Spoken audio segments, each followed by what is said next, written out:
forego introductions because who we are doesn't really matter that much. And there are bios on them in the middle, so you can read them at the end. And there are also 3 pages of just the bios without pictures, and you can take one of those if you want to know who's who of us who are sort of a little bit preparing to present. But all of you who are here will be presenting as in being here. I wanted to start by welcoming all the people and all the parts and all the paths. We are in Dakota land. There are likely very few, if any, with Dakota blood, but the Dakota have now welcomed us, so long as we become native to their land, which is our land. So welcome to them, and welcome to us, and welcome to all of our ways of facing grief. We will hear about some griefs today, but we all bring our own too. You have a little piece of paper on your chair, and there are more over here, on which you can write a grief at any time it comes to you. And this is, for today, a grief cauldron. You may hang on to any of your griefs, or you may at any time come and give it up to the earth and the stones and the cauldron, and I will take it away and bury them. Because sometimes we need to hold on to our griefs, and sometimes we need to let them go, give them away. One of my former students met me 2 days ago in the halls of MCTC, where all of us who are going to present have passed through or are currently. This student is from Kabul, Afghanistan. Did you find him? No, I didn't. I know he's here somewhere. And this one is going to question marks. Okay. Oh, yeah. Yeah, he's in the basement of some building. I told him we were in the basement. He was on the 3rd floor. Could be in the lock, do you think? Or Well, campus center? maybe in campus center. Yeah. Should I go to campus center or something? And where could Abdi be? Do you want me to go see if Go this see, yeah, and his is the last number I've been calling, Okay. but he's not answering now, so he got to someplace also was outside. Yeah, Okay. there's not much, so I can go there either. So, I'm going to keep telling you this. My former student met me in the halls and asked him how he was doing. I noticed he had shaved his head. And he said, the summer's been hard. On the 31st of May, his brother, who went to his office in Kabul, Istanbul, was struck by a suicide attack nearby, and he was not able to survive his injuries. So my student, who knows this would happen, lost his brother on the 31st. And we stood together. I was very sad. He said, yeah, but this is life. And I know that this student is planning to get a degree here and return to Afghanistan and become a politician. He expects to die in a suicide attack himself, but he has a 6-year-old niece whom he wants to protect from Al-Qaeda. He wants her to be able to get an education. He showed me a picture of the family going outside of their house the last time it snowed. It doesn't snow much anymore in Afghanistan. But they went out that day because it snowed again, and they were so happy. This student and I know that part of the reason that there's so much terrorism and the like going on in Afghanistan is because of the climate. We may be slightly protected here, but we, as a wider group, are not. Oh, yes, you do. 5285. Welcome. Come in. Find a chair. But there's chairs over there that nobody's sitting in. We face this grief in different ways. This student shaved his head, and he will go and become a politician and probably someday to my grave. I don't want this to happen, but join his brother in that fate. In the meantime, we need to work to bring the snows back, if there's any way, to Afghanistan, and to bring some peace. 2 days before his brother died, my sister-in-law died of ALS, which is not, as far as we know, climate caused, but is awful. It's a horrible death. And all of us in the family have different ways that we're dealing with it. My nephew is sailing every time he can get off work after he does CrossFit training, and he doesn't talk about it at all. And we're a little worried about him, but that's because we're talkers, the rest of us. But he is sailing, and the ocean has become his mother. His sister, my niece, is becoming a politician, and she is going to get, I trust, single-payer Medicare for all in Rhode Island. And then she will get it in the rest of the country because we needed it desperately when her mother was on the path of ALS.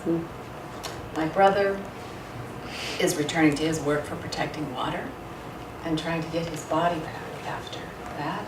I have a plant that my sister-in-law gave me to babysit, and it had all kinds, it started having little babies.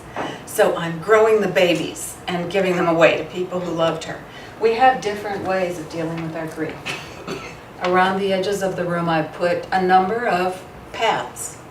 I think we need as many paths for dealing with grief as we possibly can gather. Some you've probably done. You can try extras. And there are 2 baskets, Kathy. I think there's one behind you, and there's one nor beside you. And they have little slips. If you want to, you can now and then pass that basket to the person next to you, and you can take a slip. It has a suggestion on it of a path you might try, a new path for dealing with grief. And if you don't like it, you can put it back, and sometime you can take another one, or you can hand it to your neighbor. I figure we all need new ways. Okay. Griefs are generational, they're global and interspecies. We get them in all of these ways. Dee, will you tell us of your grandma?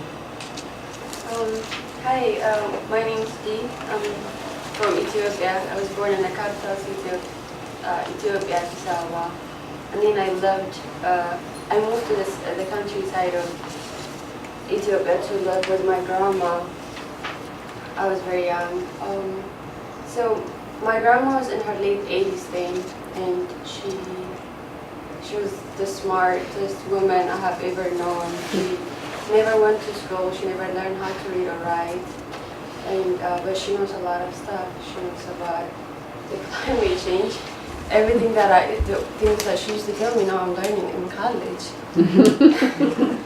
And she knows a lot about life, and she loves trees and birds and all the nature, and she pays attention to everything.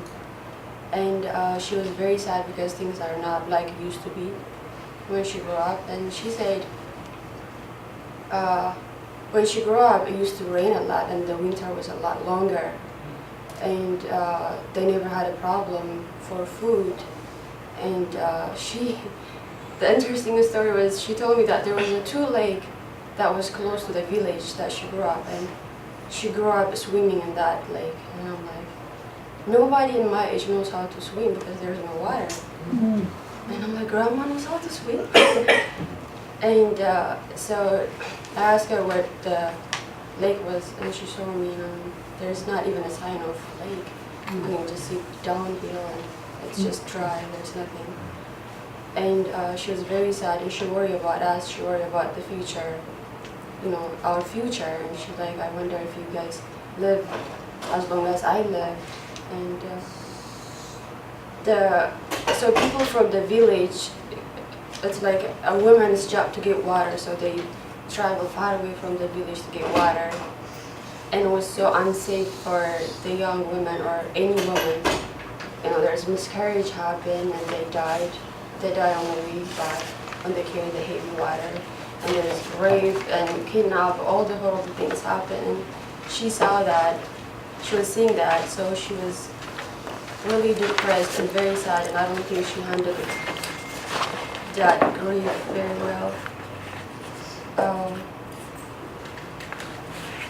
But then it was after I moved to the city and I came here, I went to school there, so I asked people, kids that I went to school with, there was 5 of us that we used to walk for hours to go to school.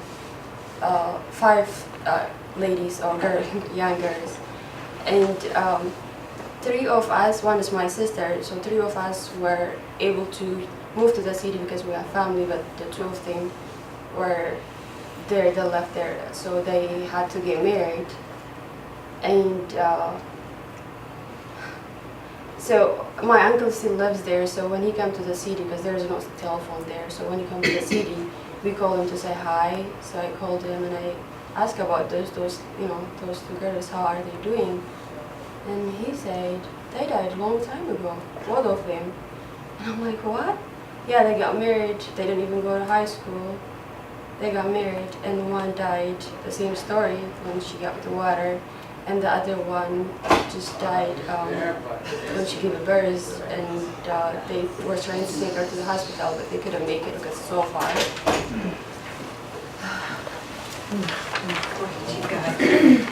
Come in. Sorry, I'm my sorry I gave you the wrong room. There's a chair there for you, Reuben. I'll be there. Is anybody else coming? I think Michelle. Yes, Is Michelle here? No, just Michelle. Are you in contact with her? I was.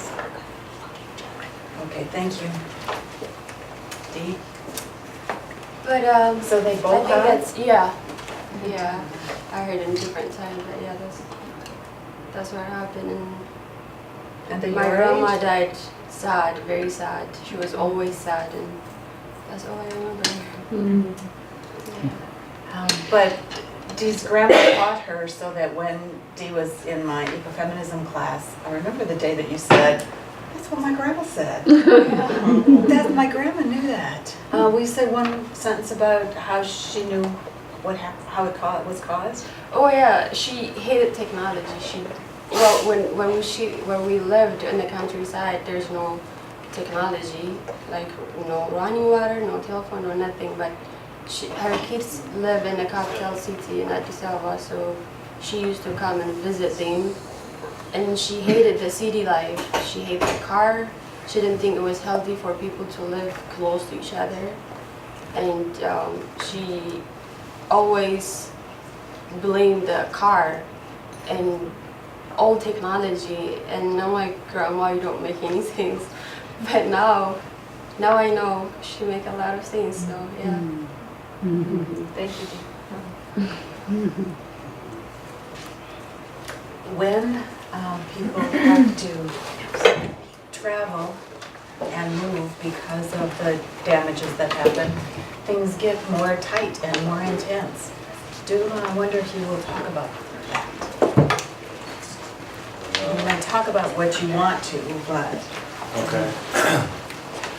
Hello everybody, my name is Ukuma Bati, and the topic I want to discuss today, the first one, I'm actually discussing 2 topics. The first one is the land grab that's going on in Ethiopia. What's happening there is the government is taking lands from farmers and selling them to foreign investors without paying the farmers. So the farmers are left with no land to farm or like no source of income. So what people are doing right now, they're protesting against the government, but the government the way the government is responding is they're killing peaceful protesters and they pretty much shut down all like the media networks, and they're prisoning like the scholars so that they don't speak against the government. So like the government received money from the foreign investors, and they pretty much the government shares the money, and they use the money they get from the investors to prison people or like to torture people that spoke against the government. Just like this past 3 years, Ethiopia locked up more journalists than any other country in the world. They are refusing them. They pretty much don't have freedom of speech, as in they can't publish stuff like the current events that's going on, like the violence, the genocide that's happening there. And Ethiopia is actually facing hunger right now because the lands are being sold, and the natives there are left with nothing, and like 1 out of 10 Ethiopian person is facing hunger right now.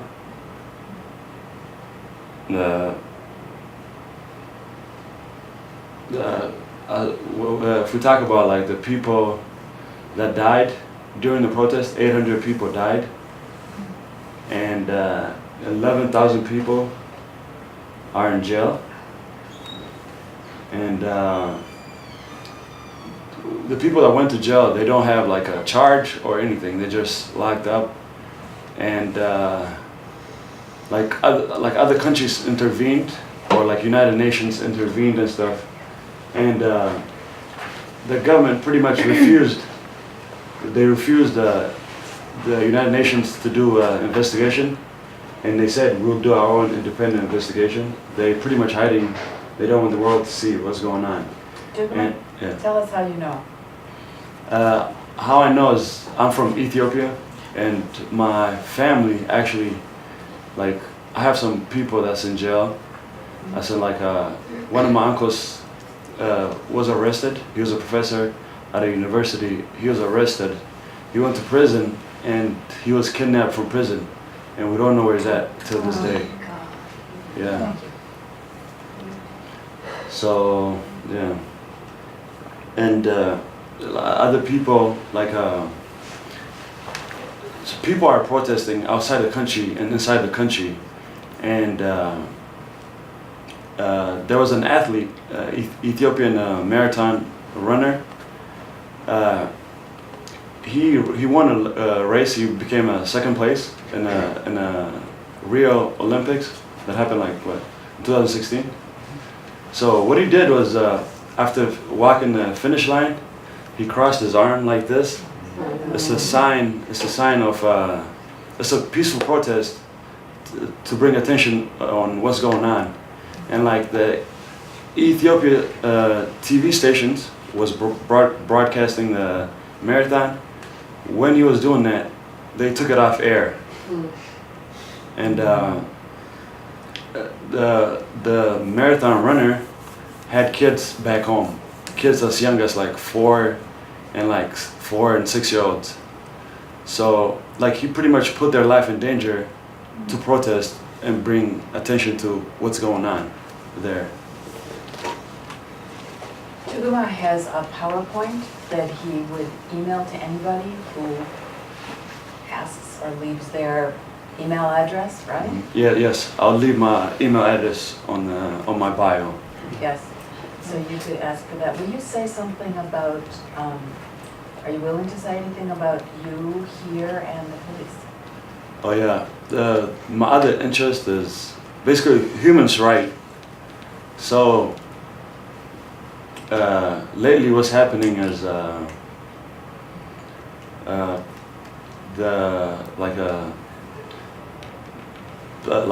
people are like being killed by law enforcement. I said it's pretty much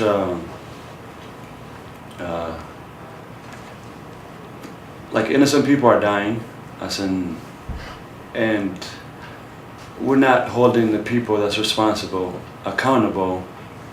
And what we're doing right now is we're pretty much letting them go and paying the family money. As in, we're not holding them accountable, but it's pretty much saying this person is responsible, will not give them money.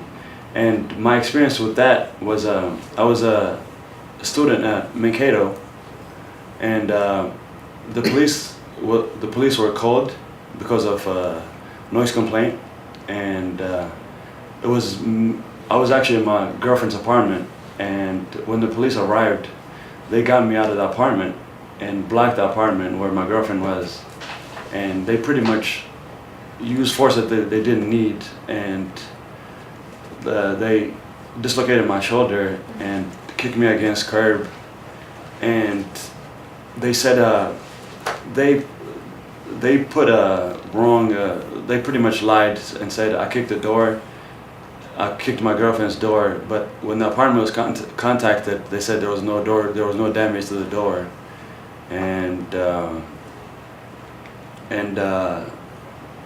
the thing is, even the police report, the officer that wrote the report no longer works for the department for misconduct, and that's my experience.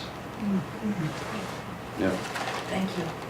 You will know that everybody who's going to speak has much that they need to say and need to be heard, so sign up for it, do this.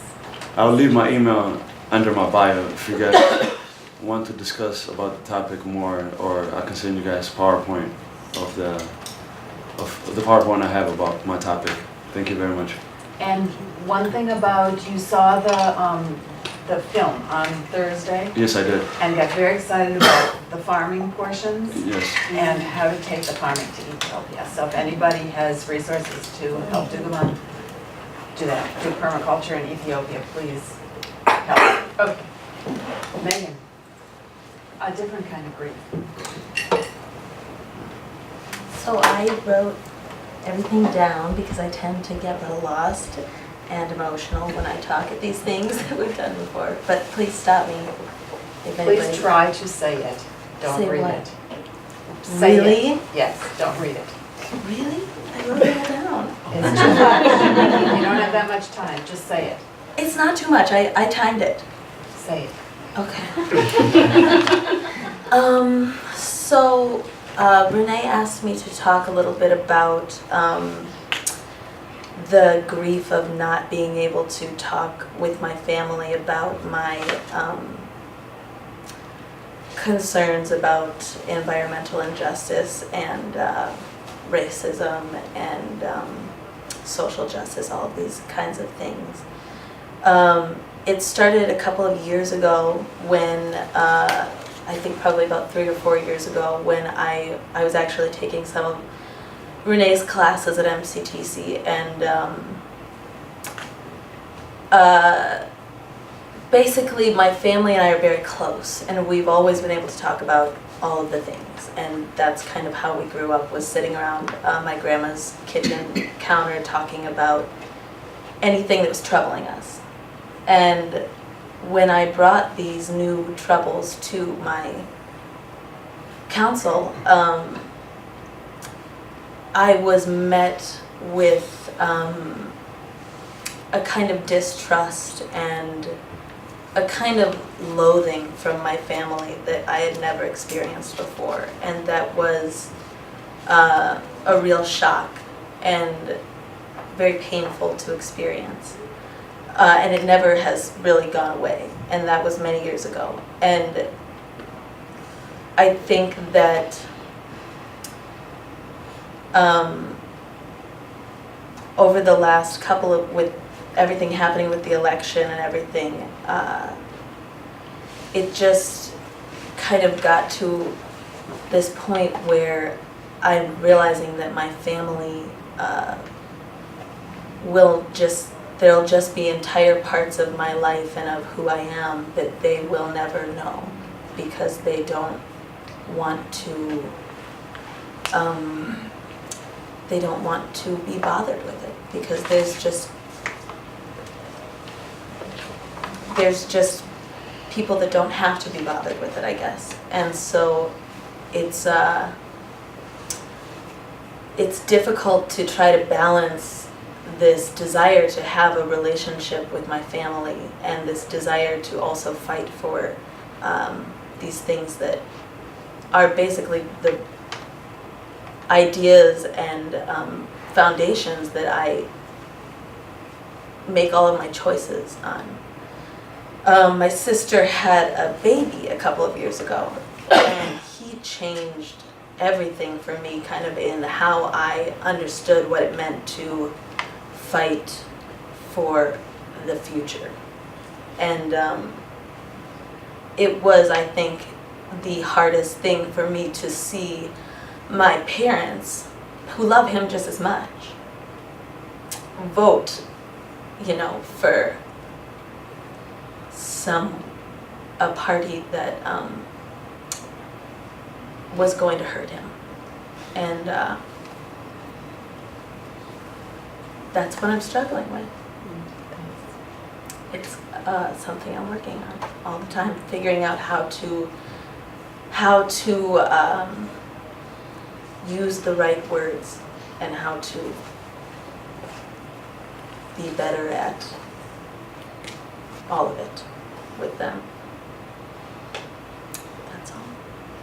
Thank you. Thank you. We are now all here. Michelle got here. So happy. We're going to take a pause for half a minute, and as people have to come and go, by the way, that is perfectly fine. We're all coming and going in here briefly, aren't we? We're going to pause for a minute. If you have a grief you want to write on your little slip of paper, and there are more over here, you can write it. If you would like to give your grief to the grief cauldron, it's here. And then I'll take them away. And as I said, I'll bury them. The rocks can handle them. So, like, for some it'll seem long, for some it'll seem short. 15 seconds of silence.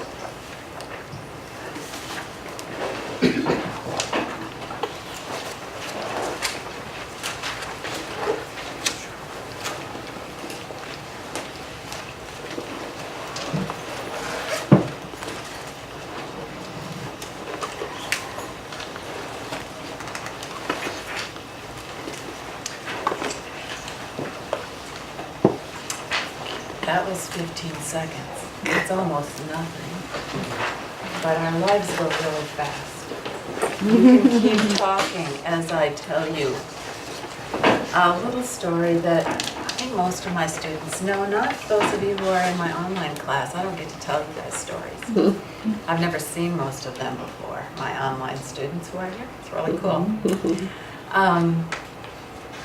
A place that I come from the woods, so a place I go with grief sometimes is back to the woods. I was worried about my children because of this climate thing that I can get quite freaked out by. So I went to the woods and I saw a big white pine, beautiful white pine. I'm from 4 hours north, right by the Boundary Waters. I sat next to that pine and put my back against it and just sat there a bit, and I realized, I've lived in the woods a long time, but I never realized that you could sit at the bottom of a huge tree, and even when it wasn't very windy, you can feel the movement from the top in your back. And I felt the tree moving, and I said, "Tree, will you please protect my children, especially my daughter, because I was worried about her that day." And all of a sudden the tree said, "If you take care of mine." And I said, "Trees don't talk." So I stood up, because you have the audacity to talk to me when I'm a sensible, modern person. And I said, "I also know that you don't have any daughter because there hasn't been a fire here. And I have learned, because I'm educated, that white pines only have baby white pines when there's a fire to crack open the pine cones, right? And there's been no fire. I have lived here for decades, and there has been no fire." So I started to walk away. And about as far as from here to that tree, there was a baby white pine. So I turned around and I said, "I'm sorry."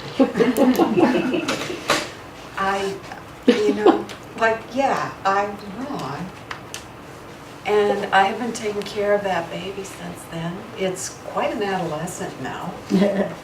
Sometimes taking care of one baby means taking out others.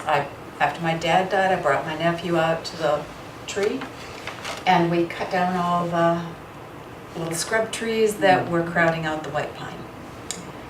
There's one I should have cut that I didn't, and it's still kind of crowded. But I go back at least every year and tell the mama tree how my kids are doing, and I take care of hers. Going to the trees can really help. Do you have your tree sign? Not anymore. Not anymore? I told you, right? The trees that you wore? Oh, you're talking about that. Okay. Yeah. Oh, no, I don't have it today. Yeah. I was thinking about, remember the tornado took my... The tornado Yeah. took your special tree, and I told her she has to get into the wind. But you said that the tree is a sign of Oromo culture. It is, yeah. We call it Oda. It's a sign of... She's telling the truth. Yeah. It's a sign of what? Peace. So when people don't get along in the community, so they go under the tree, they talk it out, and they make peace. And so we have it in our we have our flag. It's in the middle of we have that tree. And I always had it on my neck, but I don't have it today. Abdiaziz, Sure. will you tell us at least part of what you have to say? Abdiaziz can tell us the story Yeah, of Somalia. My name is Abdulaziz. I'm from Somalia. I came here like 11 years ago. Usually I used to live in Somalia, and I think everybody knows now Somalia had a lot of different problems for a while. Conflicts, droughts, famine, different problems day after day.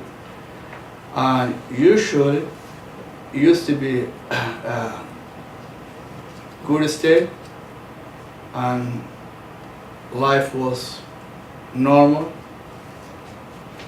The side of the rural area and the urban area used to be a good life.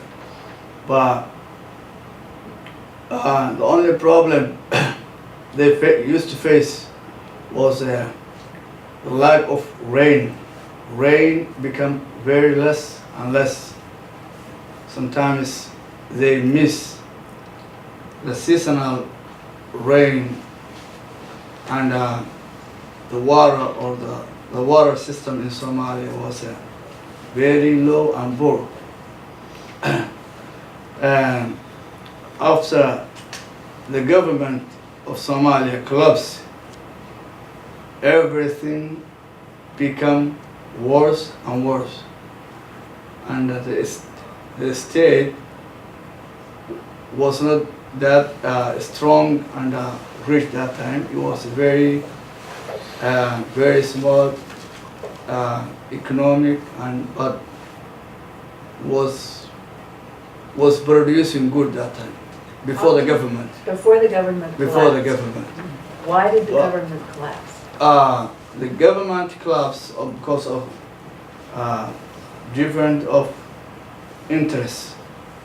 The outside government is like United States or other countries or England, Ethiopia was interfering the political of Somalia, and they used to enrich, give the arm, give the money those who don't like the system that time. So it became different faction warlords who try to attack the government. Warlords, you said. Warlords, yeah, warlords. Abdi and I are working on, Yeah. I'm pushing him because the story is so important that he's got to tell it. So I keep telling The him. warlords Yeah. was attacking the government. Finally, they collapsed the government. They destroyed the system because of the interest for the different countries get succeed.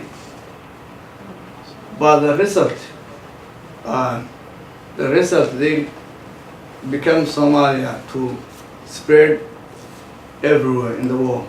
The people fled out and run, escaped from the war and fighting, and now the community of Somalia lives everywhere in the world because of that collapse and what happened in Somalia. The remaining Somalia, the people in Somalia now, they're facing similar to that, missing the water and raining, and they facing droughts and water shortage because the water system collapsed and there is no government is helping. So the people, they become soft of diseases, hunger, everything. Another problem cause of those parts of the short of the water is the climate change. The climate change affects Somalia too, because usually before, as my parents told me, every 20 years used to happen droughts, something like that, and the water become short or miss. But after last 50 years, droughts coming every 5 years, every 2 years, every other years. So become less and small. Now, the January of this year, 2017, have been a big droughts, and like thousands of people die because of short of water. Disease like cholera, when the animals die because no water, no grasses, no trees, animals die. So another people was dependent on livestock. So when the livestock die, the people of the rural area or the small cities, they become the short of the food, and the weakness of the because of the hunger become diseases, malnutrition. And the other hand, the ocean, Somalia coast, the big ships or the boats bring the waste of the industrial. The industrial waste. Yeah, industrial Chemical waste. waste. Chemicals. They put in it, so the chemical comes to the coast, to the beach, and affecting the people. So the people run away from the coast side. So all these problems condense and help each other, and the fighting with the people lives in that area at this time. And I cannot collect every problem, but some of the problems is like that. It's one of these political, climate change, and you heard the pirates. The pirates. The pirates. Pirates happens. The people, the teenager or some of the men, they try to protect those ships. The first time they try to protect the ships and fight with them to protect it, not to They waste try them. to keep keep the safe. ships, because Somalia doesn't have a coast guard because it doesn't have a government. Because the So the teenagers tried to keep the foreign ships off, Yeah, and they were called pirates pirates. by us. Yeah. Yeah. So everything is gonna change to the other side. So everything, when it creates, it looks like they protecting or the land or the ocean or the fire, and some people can twist and they misuse So this will turn to another problem. So all these problems happens every day and every single year, and but now the people in Somalia and the diaspora of Somalia outside, they connecting each other and trying to solve the problems, and they go to inside of the country and they generate and start to build the government, strong government now. Now it's functioning, the government, but still it has not enough strong, but it's going to function like more, and we're supporting that government this time. Can I add something to Yeah, what you're saying? sure, yeah. So, like what he was saying, Ethiopia, like the United States gives them aid, and they are in Somalia, as in they're making the country not stable, and part of the problem is United States, as in when the people, like when Oromo people and other ethnic group protested, and they demanded the government to go down because it was not a good government, but the support they got was United States and the aid, so the government refused to go down, and it was it's a dictatorship government. For the government been on the government, like the president been president for like the past 20-some years, and he's not going. He refused to go down.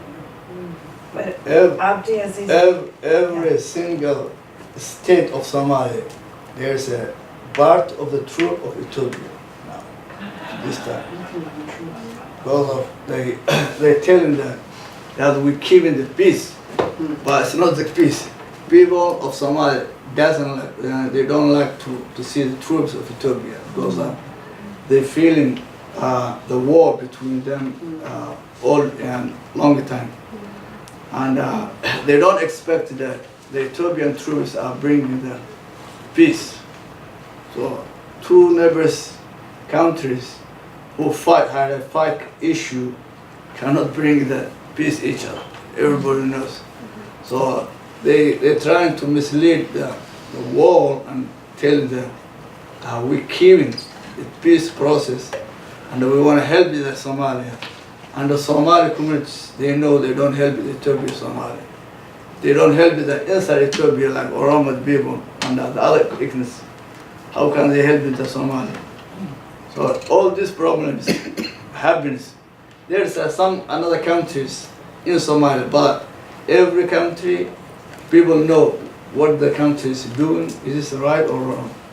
Abdi, you have said clearly what the task is for the Somali people and the diaspora working together, and what the task is for the rest of the world. Will you please say that? Yeah, the diaspora of Somalia and Somali diaspora, the active people, they're trying to they used to send them money to Somalia long time since the war happened, 1991 up to now. They're feeding and the rest of Somalia in there, and now the diaspora and the international communities are working to support Somalia to stand by its legs again. And the diaspora, they supporting the government of Somalia to be a strong faction. And the international communities and the donors who aid to feed the people, they try, and I think Somalia is requesting from the donors to help, like building the water system and the other areas, if it's possible. That's the issue that Somalia is requesting from the international donors.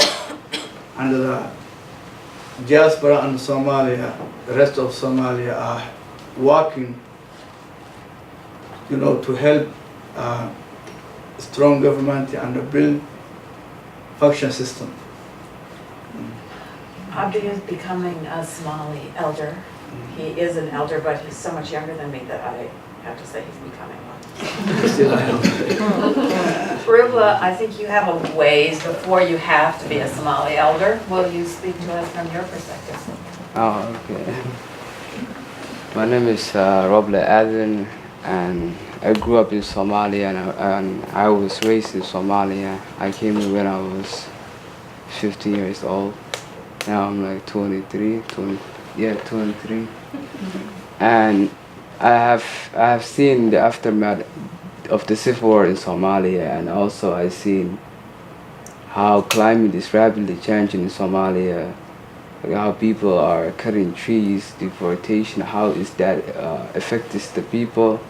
Because Somalia is like, what do you call, post-realistic, like they are people who farmers, nomads, that's what they used to be, but after like the world started, developing, people start moving inside the cities.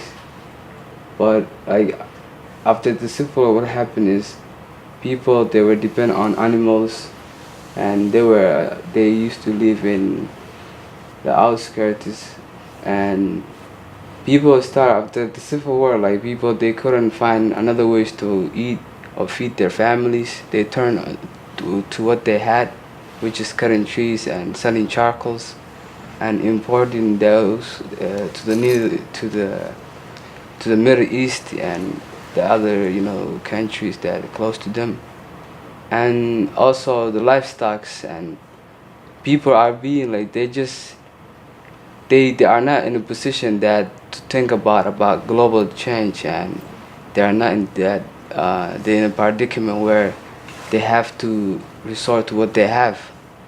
And it's kind of like, it hurts us to see what people are going through sometimes, and sometimes you don't want to turn on the TV, sometimes you don't want to see things that might psychologically that affects you.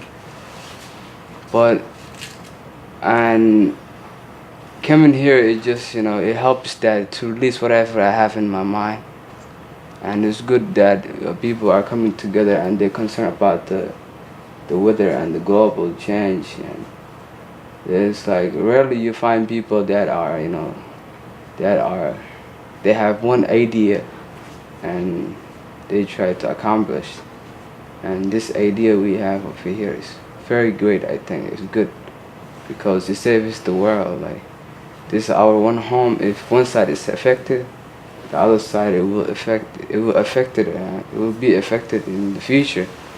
Whatever happens in Africa, whatever happens in here, at the end of the day, it will affect the world, because how climate change is affecting Somalia and affecting Ethiopia, affecting Kenya, USA, it's all just one.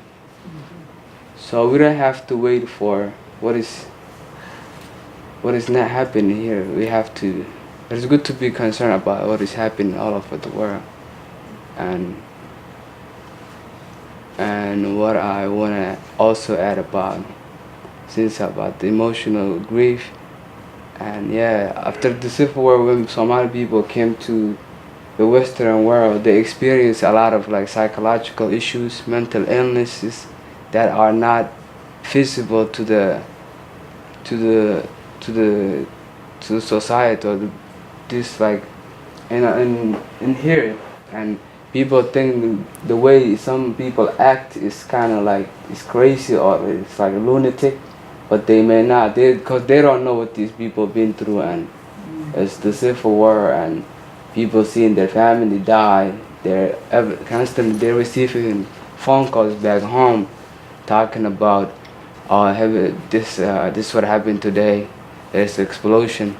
Your family they dead. You don't have money to send.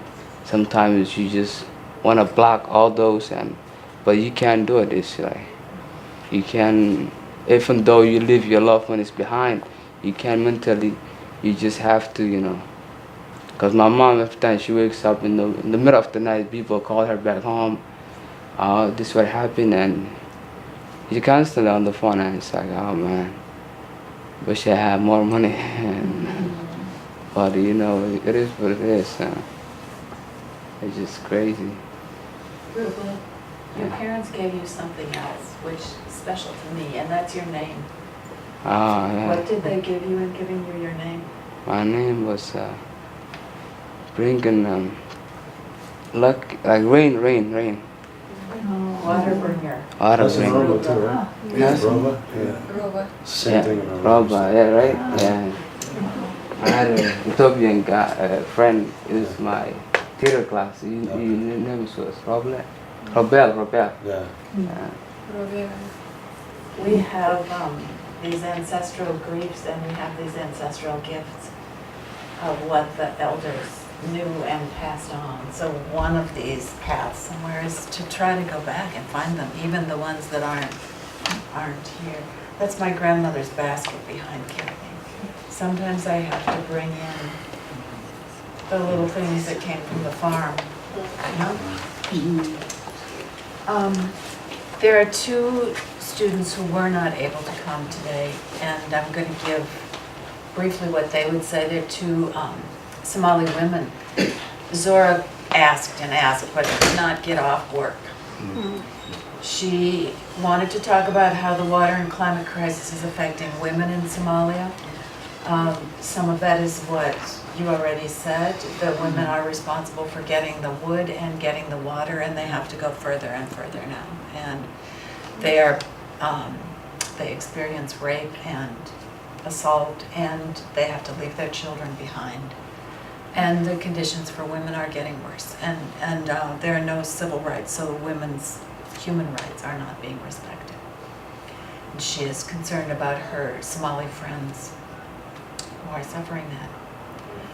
Elhan is at a family funeral today, so she couldn't come. She wanted to talk to you about how it's hard for the generations, because she talked about that Somali people are always moving. They're nomadic, so they always know to move. When something goes wrong, you move and move. And her childhood was always moving, always hiding under her mother's hijab. So no one would know she was there. She was just always underneath the skirts. And then she came here. And all of you, if you saw her, would say there's a Somali woman. And she's pretty Americanized, and her parents aren't. And she's talking about this generational problem, that she's a young American, and she's trying to be Somali too.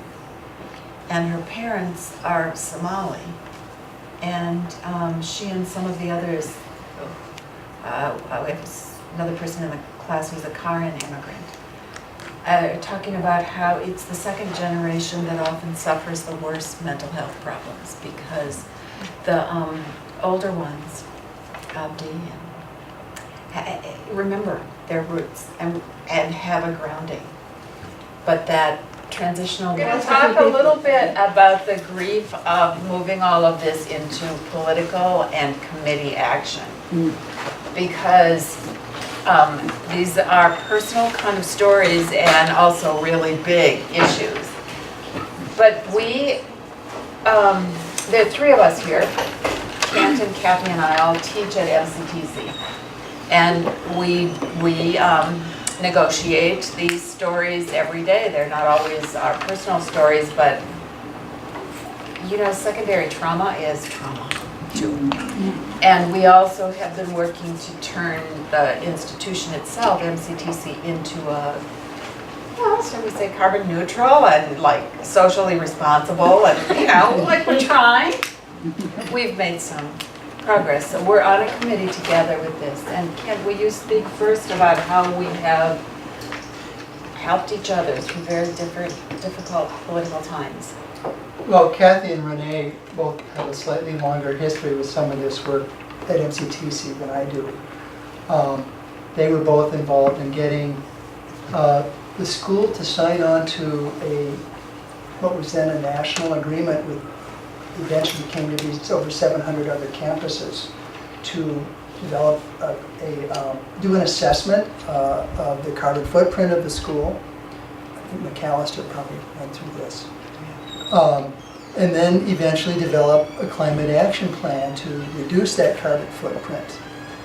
And we had a committee, we had what they call a charrette. It was a day-long planning session with about 60 participants, students, staff, faculty, administrators.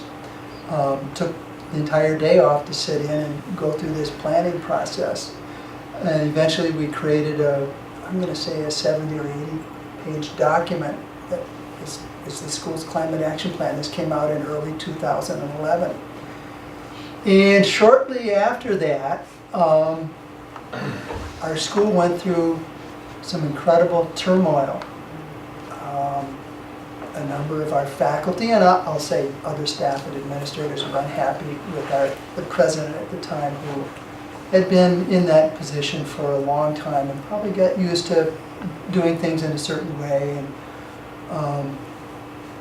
couldn't make some of the changes. But he'd been a major supporter of this climate action plan development, and we felt like he was our ally in this work. We could always go to him and ask for his support, or ask him to speak to somebody to kind of open the door to facilitate some things.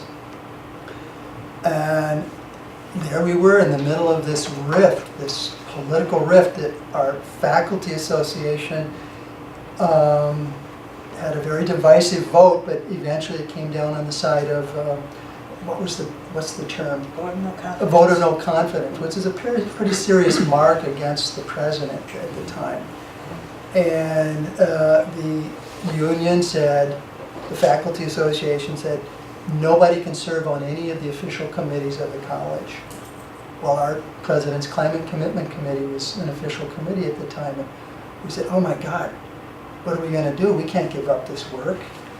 And we began a process. We opened up, and we had some formal meetings and some sessions where we invited other members of the community college to come in and just help us address this issue. What do we do? Are we going to thumb our nose at the president and all this work? Or are we going to thumb our nose at our colleagues and say, sorry, this is more important than any problem the union has with the president? But eventually we met with members of the union leadership, and we were convinced that we should not participate on the committee, but with the agreement that there would be a faculty association sustainability committee where we can continue some of this work. But it was tough. I mean, we thought we had this climate thing by the horns, and that the college was off and running with this climate action plan, and all of a sudden it became to a standstill. And We weren't even supposed to talk to administrators. I'm sorry? We weren't even supposed to talk to administrators. Right, yeah.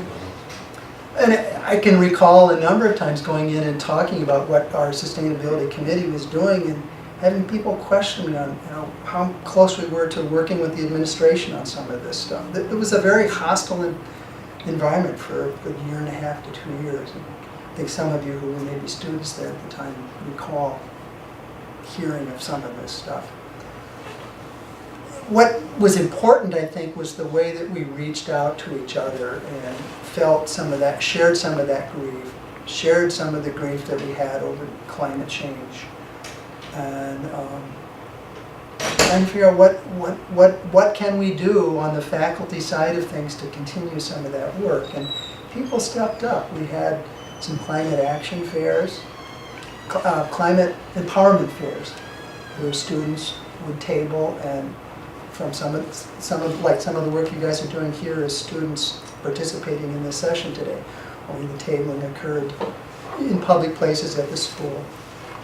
One of our colleagues, bless her soul, came up with climate, help me here. Climate conversations. Climate conversations, and it was Global climate conversations. global, yeah. Where we to other arranged countries. Skype-like conversation opportunities with students in classrooms around the world. So we had conversations with up to 12 different schools and classrooms talking about climate change. China, Japan, any number of European countries, Mexico, Costa Rica, Macedonia.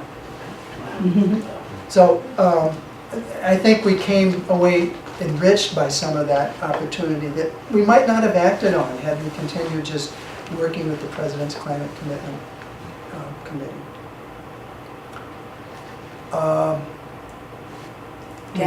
We have since created a new campus-wide committee that is sanctioned by the administration, and we have administrators participating on it. And that's important to have this work integrated into the fabric of an institution. And at the same time, we still lose a few battles.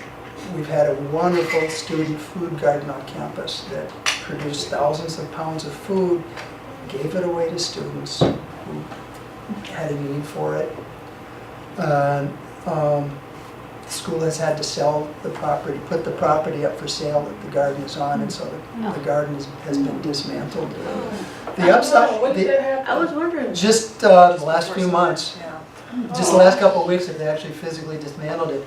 But the upside of that is that some of the student leaders have gone to the Loring Park Neighborhood Association and the Loring Park entity itself, and they're trying to get the garden placed into the park. Oh, nice. And that, I mean, that's a real plus if that happens, because that'll have greater community involvement.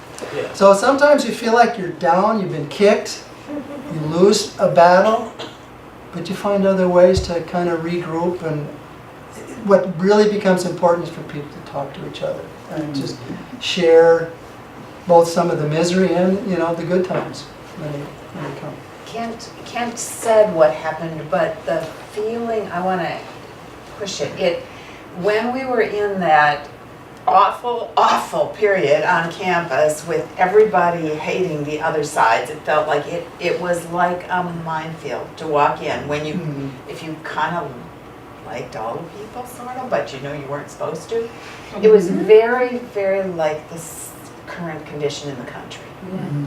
Polarized, very polarized. The Strong atmosphere on feelings. campus was very much like what I feel in the country now.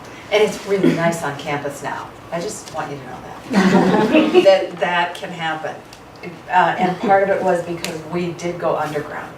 And we did a lot of work underground that was okay and that we weren't supposed to. And Kathy, will you talk about how we have helped each other, how the committee has helped us through our individual climate crises, our emotional? Oh, boy, this is spontaneous. Yeah, but I didn't know she'd be here. Yeah, right.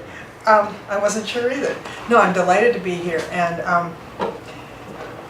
I guess as Kent was talking, I was thinking, what is it that keeps me hanging in there with all of this stuff? Because I also teach environmental science and part of the biology department, and I'm in grief a lot the more I learn, and I really think about, okay, what helps me to hang in there, and then how do these people that we have really walked through and witnessed such different things through these years, and the time. I think the time we've been together and the commitment we've shared has been really special, so that helps a lot. But I think what motivates me personally is love, and and we haven't talked a lot today about other species that we share the earth with, but I am certain for myself that what keeps me going in this work, as painful as it can be, is love for all these other species that we share the earth with. And I mean, it brings tears to my eyes when I think about it. So what is wonderful for me in this group of people is that I believe we do share that love underneath a lot of what we do. And it comes out in different ways, and it probably originated in different ways. You grew up, you know, in the North Woods, and you have had so many experiences with the natural world, and as have I, but I grew up in the city. So all of our stories are different. But I think the way we can share our stories with respect and with recognizing our individual differences and somehow not judging And that's really hard sometimes in a group, because there's certain people that have, not just, I'm not talking just about you, but I'm talking about the group in general, that will come out with things that, you know, I would like to get on my high horse and jump right in there and be very self-righteous. And I have to say, whoa, Kathy, pull the reins, see what they have to say. You don't need to agree with them. They're here, they care. That's enough right now. That doesn't mean I don't disagree with people, because I do.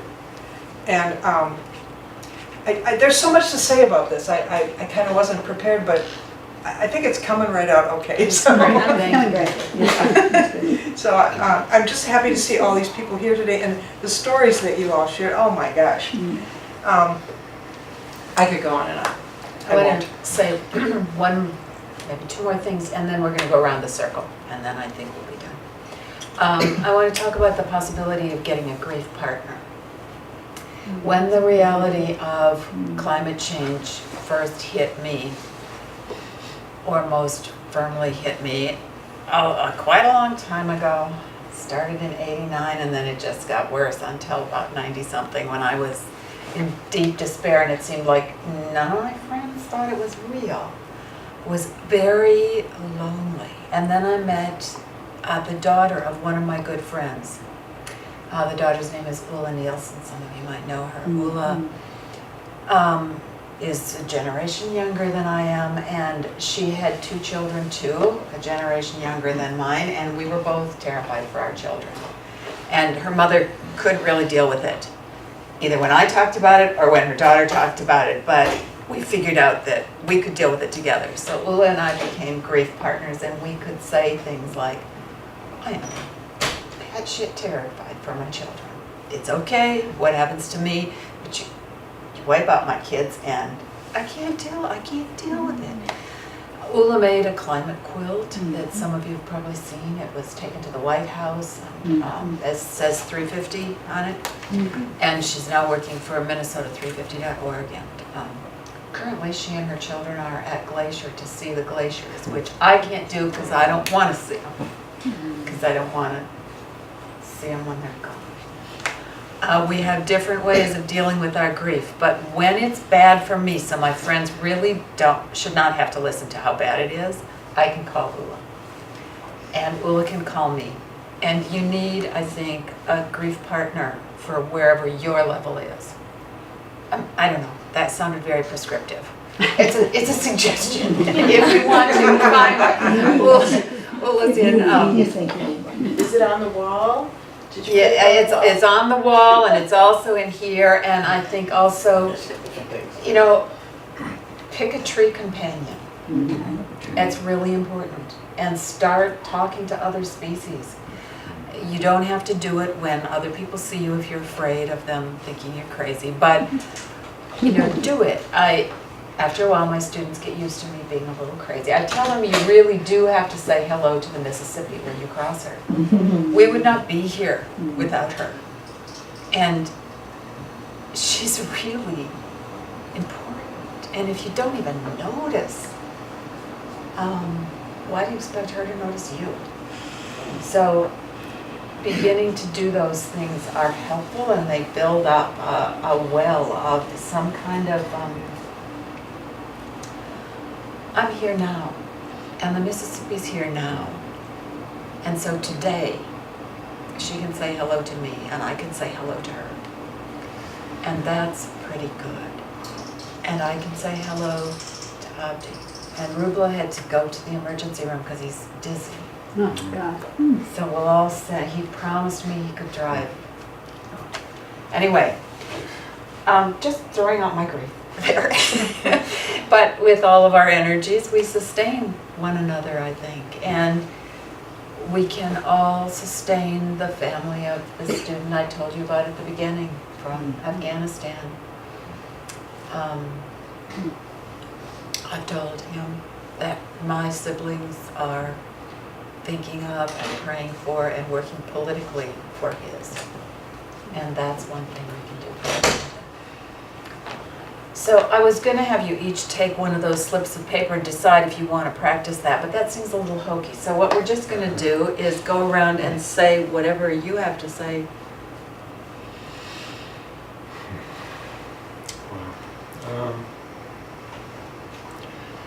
Well, a moment ago I suddenly remembered what I've heard that the 38 Dakota men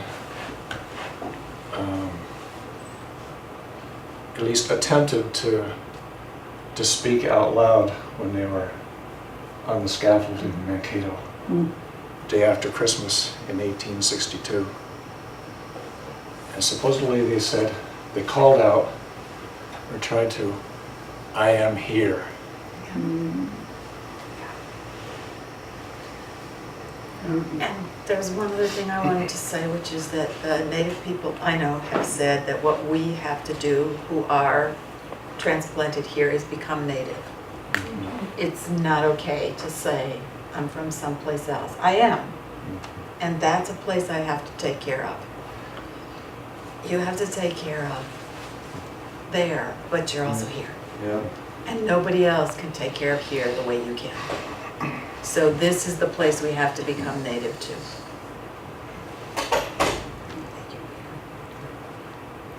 What, Anna? Well, all I can say is, yeah, we're living in a pretty turbulent climate, and just with the whole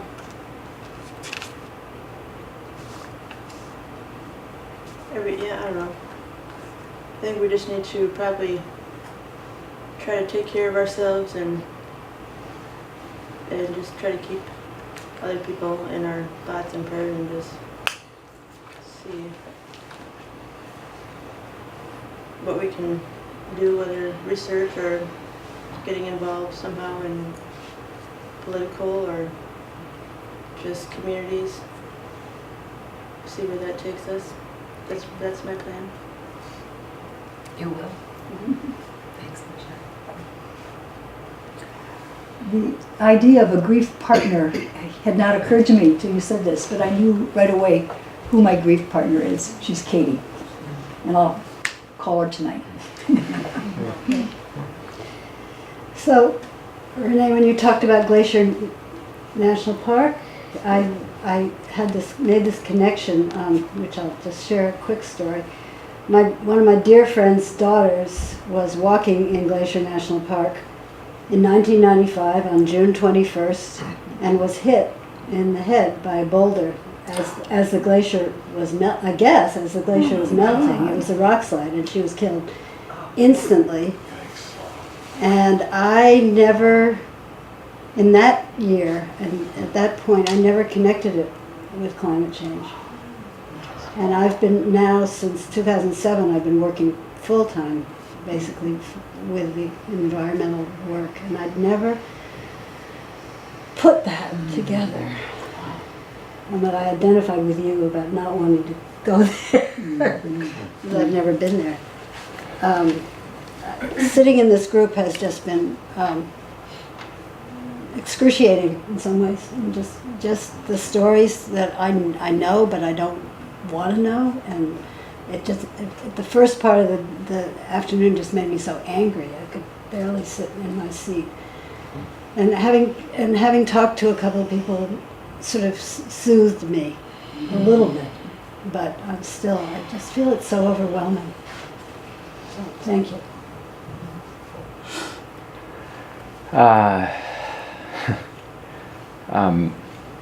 I used to publish a magazine that was all about trying to find hope, and was a kind of a hope junkie.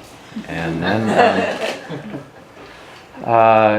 in the mid '90s, and again when I turned 60 a decade ago, I fasted in Death Valley and found that I could talk to and hear other beings, the trees, the birds, the rocks, and made the mistake of writing about that, and in the magazine, just mentioned it as an aside, and it became the subject of a cover story in a local newspaper that called me a fool, kind of an eco-maniacal fool or something, and I took that hard. And then still a hope. And then I've been writing for the magazine more recently, having left it, and was still a hope junkie. And then even before the magazine, I was the literary agent for Joanna Macy, who did these workshops called Despair and Empowerment, and really learning how to give voice to other species and how to especially feel your own despair about the state of the world and climate.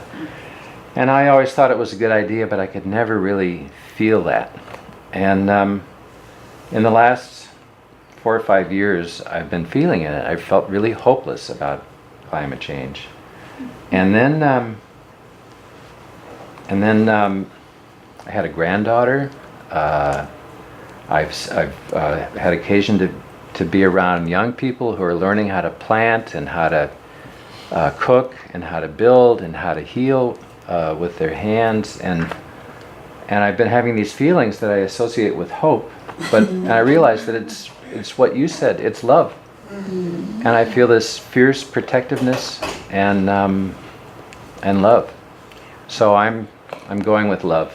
A love junkie. Yeah. In the corner, we have this person who's been running the microphone, but you're really here. Do you want to say anything? Okay, but it's nice you've been here. Thank you. I want to just briefly share something that my mother used to say.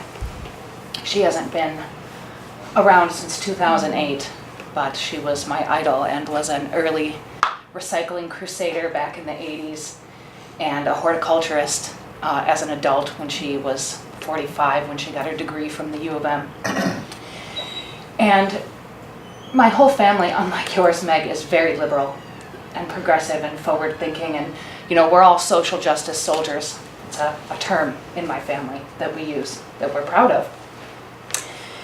And my mom used to say that as human beings, scale is what defeats us. When things are so big that we can't wrap our minds or our thoughts or our hearts around them, they defeat us. They're overwhelming. And when we bring things down to a size in which we can manage in our lives, in our brains and in our hearts, we have the opportunity to affect real changes. And I wanted to say, when you feel overwhelmed, focus on the scale of your thoughts and try to keep them in a place that you can comprehend. I used to read your magazine. My dad got me a subscription. Let's see. I don't have anything that profound to say, but I was sitting here thinking about, I think we forget how connected we are to our environment sometimes, and it's easy to do living in or near the cities. And I think about how my grandpa used to do this, and how my father is now doing this more often. Rub his knee. It's gonna rain. Or his elbow, it's gonna snow tomorrow. And things like that, and we forget about that. And now that I'm a mother myself, whenever my daughter's sick or whatnot, opposed to going to get all the medication and everything, like the earth gave us what we need to heal most of what happens to us. So she'll tell me I'm crazy for whatever thing I'm trying to heal her with, if it's a little oil here and whatnot. Tobacco. I was going to say essential oils, but okay. And my daughter now says, Mama, you're just crazy. And I've taught her that, you know what? I'd rather be crazy than boring. That's all I have. I don't have a lot to say. I just want to say this session was very interesting and I learned a lot from a lot of people. That's it. Thank you, everybody. Thank you. For discussing the climate change was a big issue, and I like it. And I didn't expect it before that the climate change has an effect on this earth. But I realize when I see many things is changing now, and I need to work very hard to make a change for the world. Yeah. And a poem for who? A couple things. One is a story that's sort of related to both of your stories, which I just told you, but I was living in South Dakota, where I'm from, on the prairie, making a film about the prairie and women. And right after I moved to this farm, I was standing there and this voice just came to me and says, "You're here to heal and I'm here to help you." And it was a prairie talking to me. And I said, "Okay." And then she said, "And you're here to help me heal." And I thought it was because there were two women that had been living on this film, a mother and a daughter, on this farm, and they were killed in an accident. And I thought it was something about that. But over the course of those 2 years, my film changed from being about women to being about the land. And I've been an environmentalist for 30 years, but that really solidified, like, that's what I'm going to do for the rest of my life. And I also have a project called Wicked Questions. And I help people look into their hearts to see what's there about climate change, and it's often grief. And, you know, I'm more just a vessel and a listener and a reflector back. But my own question that I've come to after many iterations is, how do I tell you I'm sorry? And that's not to humans, it's to all the species we're taking with us. And that's actually my grief that is in the basket, is the grief that I feel for everything else that doesn't have a voice. For me, excuse me, Ranae, thank you for inviting me to this workshop. You have really opened up my eyes on a lot of things when it comes to environmental justice and racism and the environment itself. So I really appreciate you appreciating me. Thank you. I've found the last 2 hours absolutely overwhelming, and I especially want to thank those of you who shared your stories earlier and made the effects of climate degradation so personal and so real, so thank you. I want to thank you, because it was our interaction and you were telling me what you were going to talk about that got me interested to come to this room to hear everybody else's stories. So I want to thank you. And I came from California, and we all have our fantasy, right? When I did a lot of times I have a fantasy. Some people want to drive off in the sunset in a convertible. Some people want to get a camper and like go to the woods. So I want to tell you that I will be thinking about our conversation when I return home, and generally my grief is this one right here. Create soil. I will be thinking about everything that you have said while I'm working in my orchard, where today there are 12 beautiful peach trees laden with golden peaches. The earth has not given up on us. And I'm grateful to your story, because I will never change the radio station or look away from the article about Somalia and Ethiopia and military families and what's happening in North Minneapolis. So thanks for the gift, because I won't, it'll all come through that filter that tries to protect you from bad news. But now that I'm interested in, now that I know something about your story, about how I want to know how it all turns out.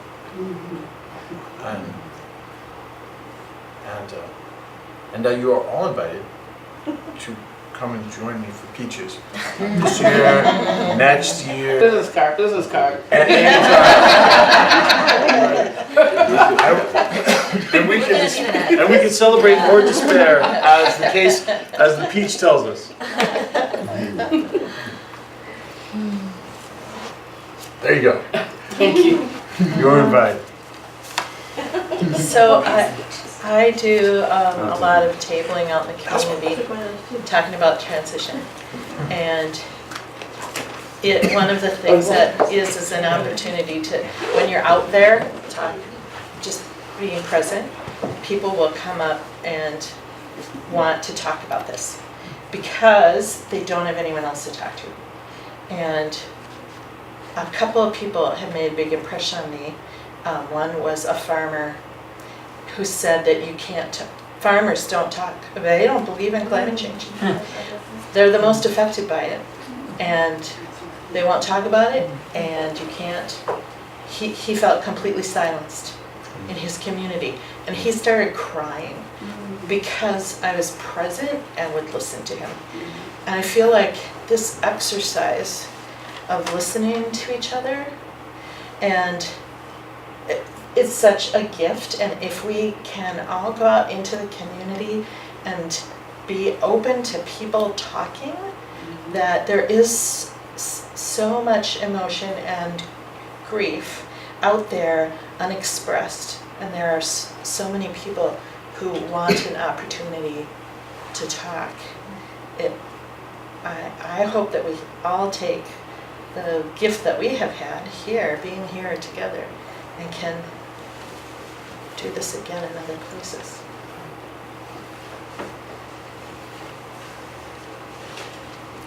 I was remembering when I didn't want to grieve and didn't see the value in it. And I was running around trying to do all these things to make the world better and be active in so many different ways on behalf of all of life, species. And I was so afraid to stop. And I realized people were talking about self-care. And I thought, oh, but this is so important.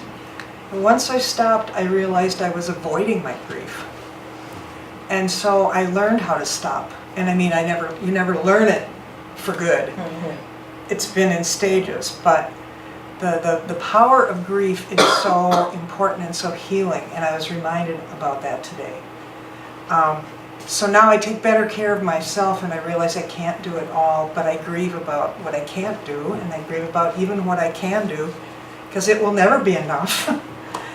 I feel like I need to put words to that somehow. There is an evolutionary biologist that you may have heard of, Stephen Jay Gould, who said and wrote, as part of a quotation I use in my teaching, "We will not fight to save what we do not love."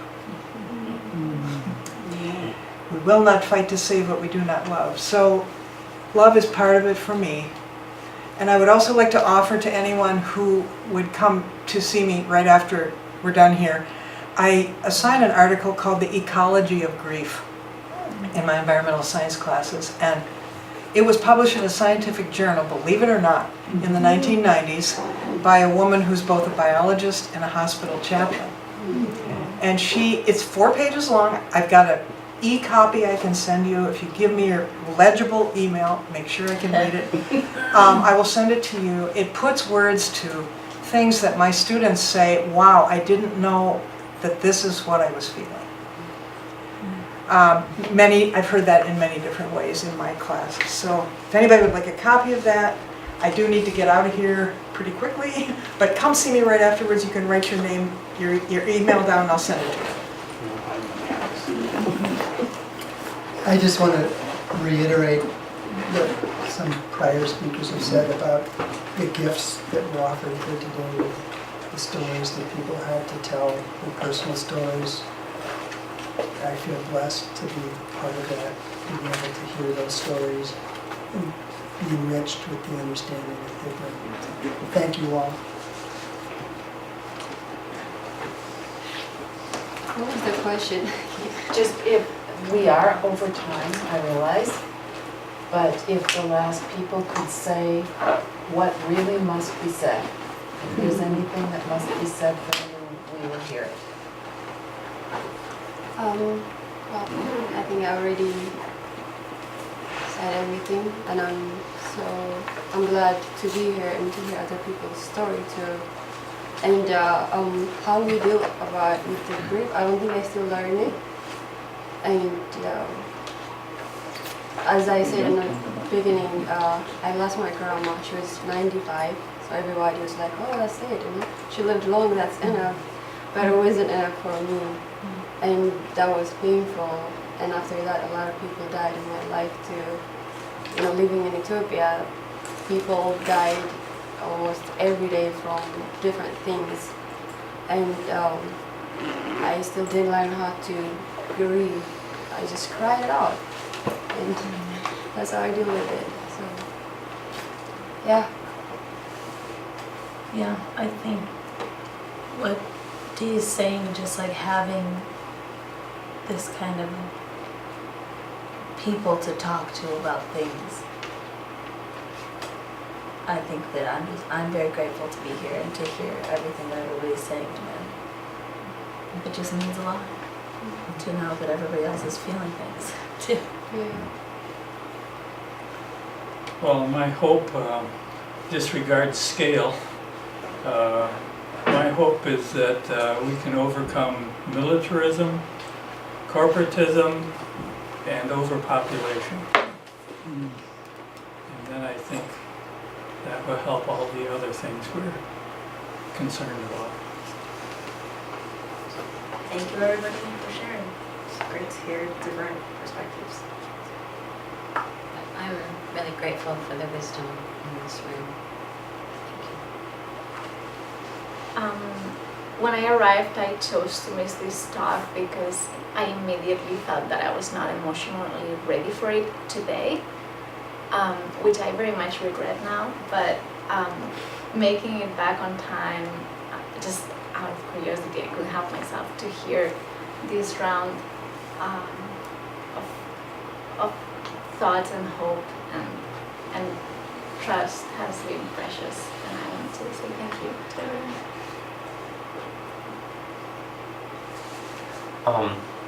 Thanks, Ranae, for organizing this.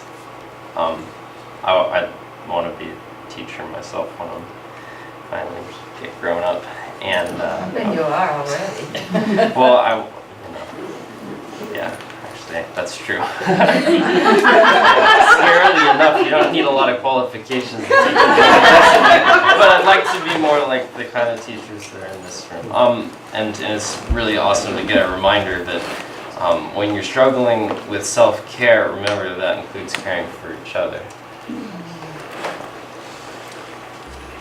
Well, thank you, all of you, and special thanks to my students who will attend. Yes.